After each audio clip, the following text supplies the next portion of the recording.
So yeah, welcome to the first ever Luke podcast. I'm here with a very special guest. Happens to be my brother, Jake Majerus. Jake, how's it going?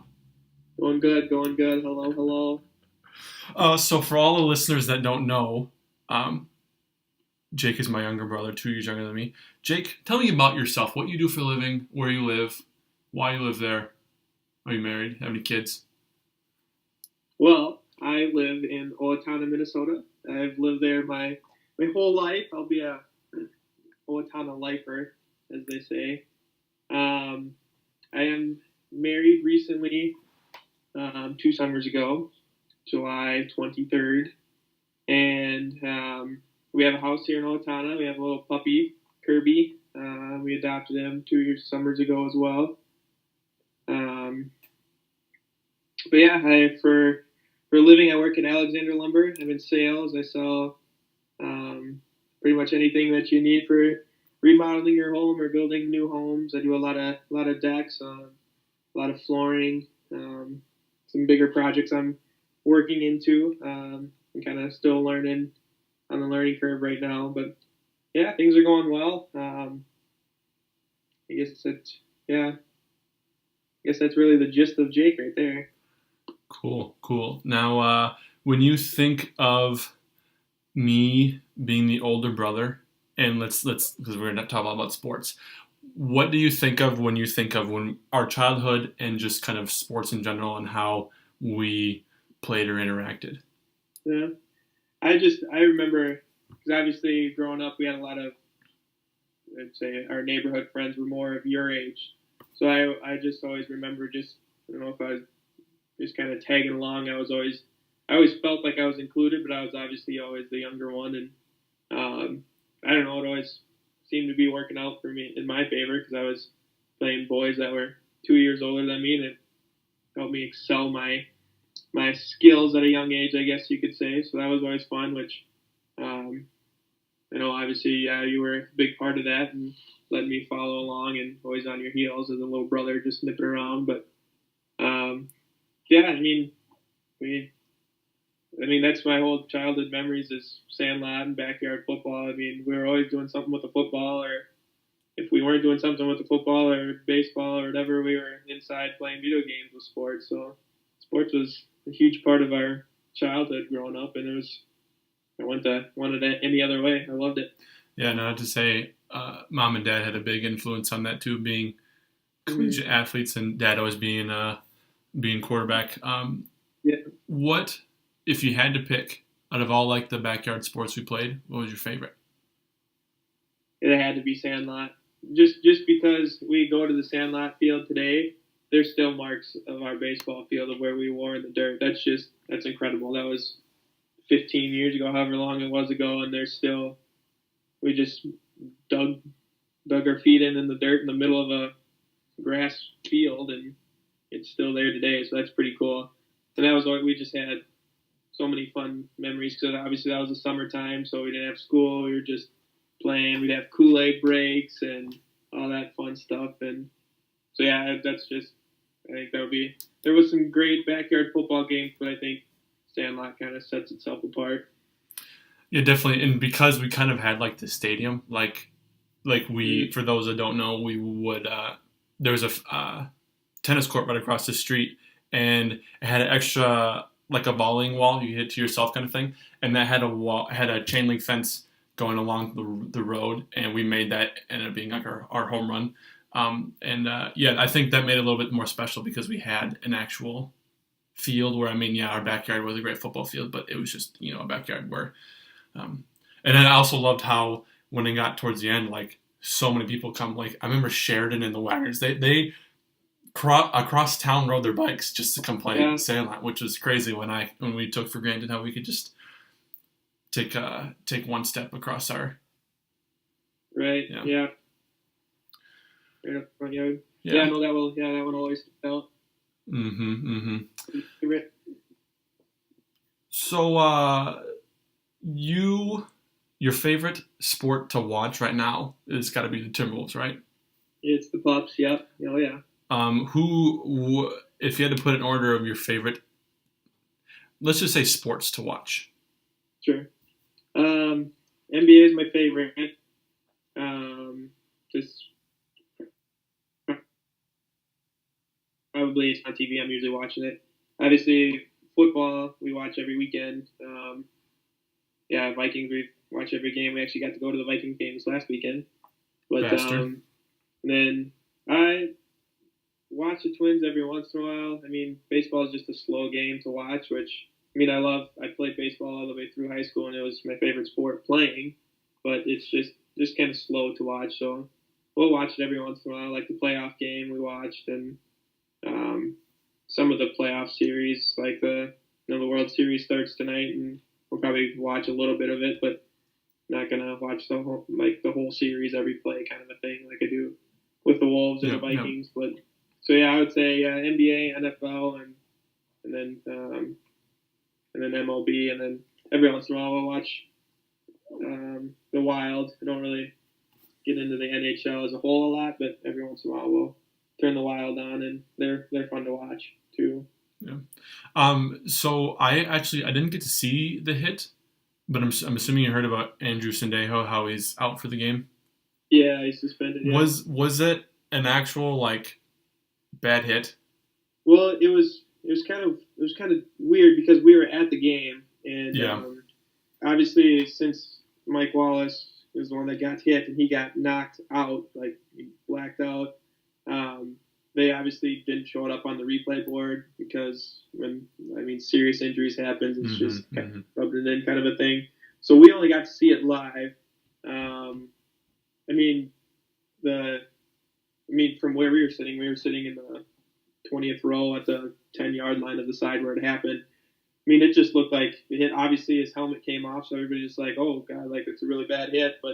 And then what was interesting though was they threw the flag really late, it was almost like the play was over and they're like going to TV commercial or whatever, and then they kind of threw the flag. So that was kind of interesting. It was just kind of like because it looked like he was falling over and just kind of fell into the hit and just kind of bad timing. But obviously for player safety, I get that the rules are changing and just the game's changing in general. So you got to keep players safe. And so obviously, yeah, he got hit pretty hard. So kind of feel for him there. But Yeah, because I tried to find the video and I couldn't find it anywhere.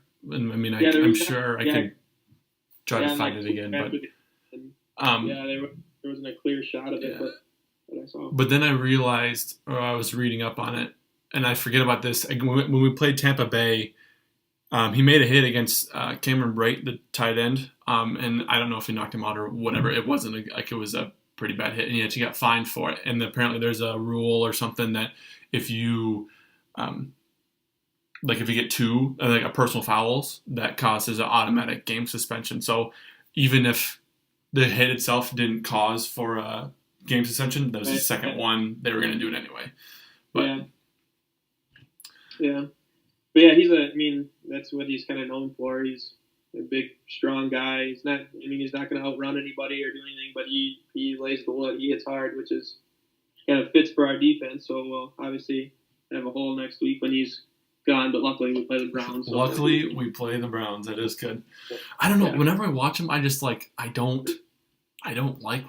he always goes for the big hits. Like there's times where he'll miss the tackle because he'll just go and try to put the big hit on and the guy will bounce off and keep going. And that pissed me off.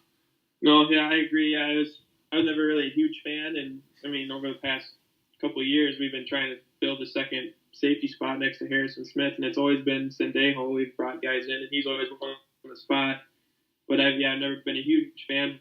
But then just kind of, because I listen to a lot of K-Fan, and they obviously talk a lot about the Vikings and everything, and just kind of getting the feel in the locker room how he's just a part of a valuable part of the system. Like he's not going to be a Pro Bowler, but he knows the defense inside and out, and you can just kind of count on him to be in the right spot at the right time. So we will, feel his presence missed, but I guess he's a more important part than the common fan eye. Yeah, I get you. So let's bounce back to the Timberwolves. Who's your favorite player on the team? My buddy Carson asked me this the other day, and I just couldn't. Cause he's like, if you were to get a jersey, who would you get? And because I had a Rubio jersey. Rubio was always my favorite. Obviously, he's gone. I have a Wiggins jersey, which I'm wearing right now, if you can tell.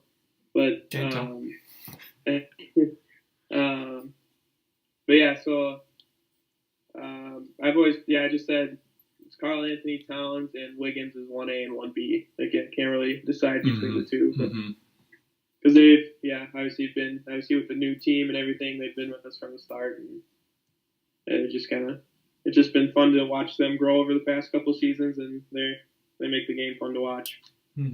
Yeah, we're kind of flip-flopped, at least when it comes to this, at least the winter sports that we watch, where I'm more going to watch the Wild, and you're going to more watch the Timberwolves. Not saying that we don't cheer for the opposites. I mean, we cheer for all things Minnesota. But yeah, no, if I had to get a jersey, I think it'd be Towns. But I mean, I haven't actually watched the game, but I've been reading up. It seems like Wiggins, in order for us to succeed, Wiggins needed to kind of step up. We needed Wiggins to step up and be an actual, like the superstar that we know he can be. And it seems like he's starting to do that, and especially when he made that buzzer beater, that's pretty big.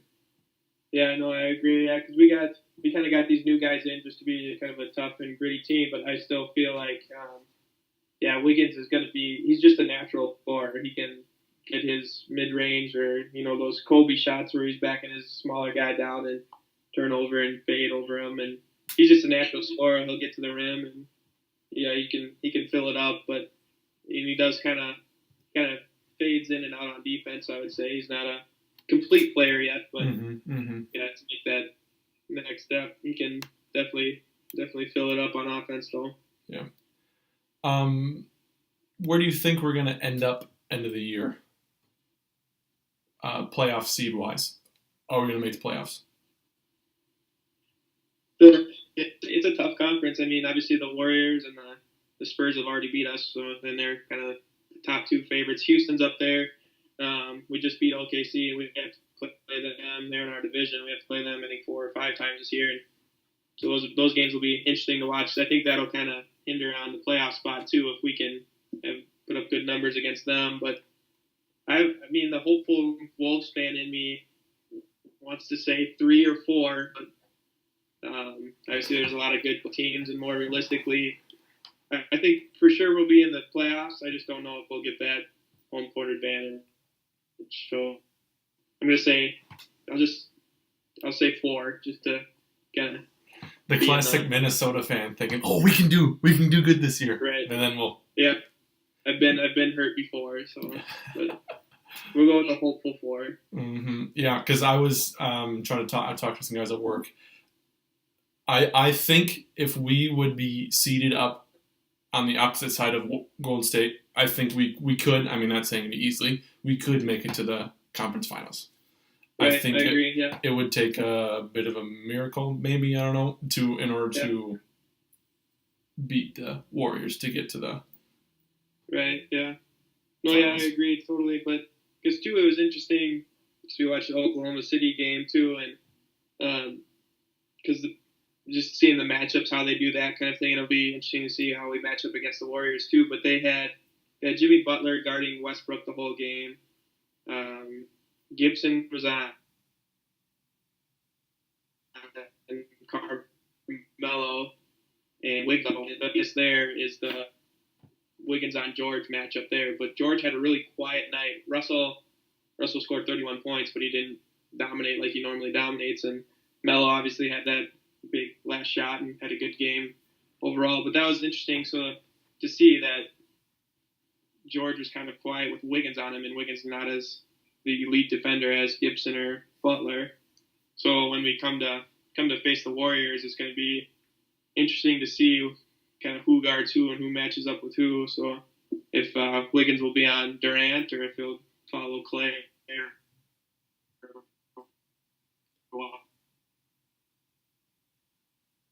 Oh, you cut out on me for a second. So, yeah, I don't know. It'll be, but like you said, if we can get on that bottom bracket, if the Warriors are on the top and meet them in the finals, that'd be probably our best shot. But who knows? It's a long way away yet. Yeah, that too. And we got to make sure we can even get there and be healthy. Yeah, that's the other thing too. Just like Boston was supposed to be this powerhouse, and first game of the year, Gordon Hayward brings First 10 minutes of the year, yeah. Yeah. That was so that's the other part too that you don't have any determination on, or it just, if it happens, it happens. All right, I wrapped up here since the game is coming up here quick. A couple more questions. Who is your favorite player to watch, and also favorite team other than the Timber Pups? I'm a big Curry fan. I like to watch Warriors. I know that's bandwagon to say, but ever since Curry's come in the league, he's just been fun to watch. Even at Davidson, and he always fill it up. And so I know it's bandwagon and all that good stuff. But they're like the human video game. They're fun to watch. So I would say probably the Warriors. And then when you were younger, who was your favorite player growing up? Oh, Allen Iverson. I don't know if you knew this, but like NBA Live and like NBA 2K, like if I was creating a new player, and you know how you always like do 99 everything on everything, Yep. I would always, if I was creating a player, I would always leave my speed at 98 because Allen Iverson was the only one that was good enough to have speed at 98. I did not know that. That's hilarious. That's funny. He's my favorite. You know how many times I shot baskets in the driveway pretending I was Allen Iverson, or crossing over, hitting a step back or something. It was always AI. I didn't know AI was your favorite. I knew you had his jersey. I just thought. I mean, I had a Tracy McGrady jersey. He wasn't my favorite.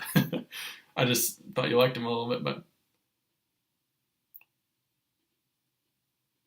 I always say saw him growing up too, but yeah, I'd say Allen Iverson. Cool. Well, thank you for being on my very first podcast ever. Oh yeah. Hope we can do it again sometime. Yeah, for sure. You got 100 days, so. Yeah, I got a few more planned.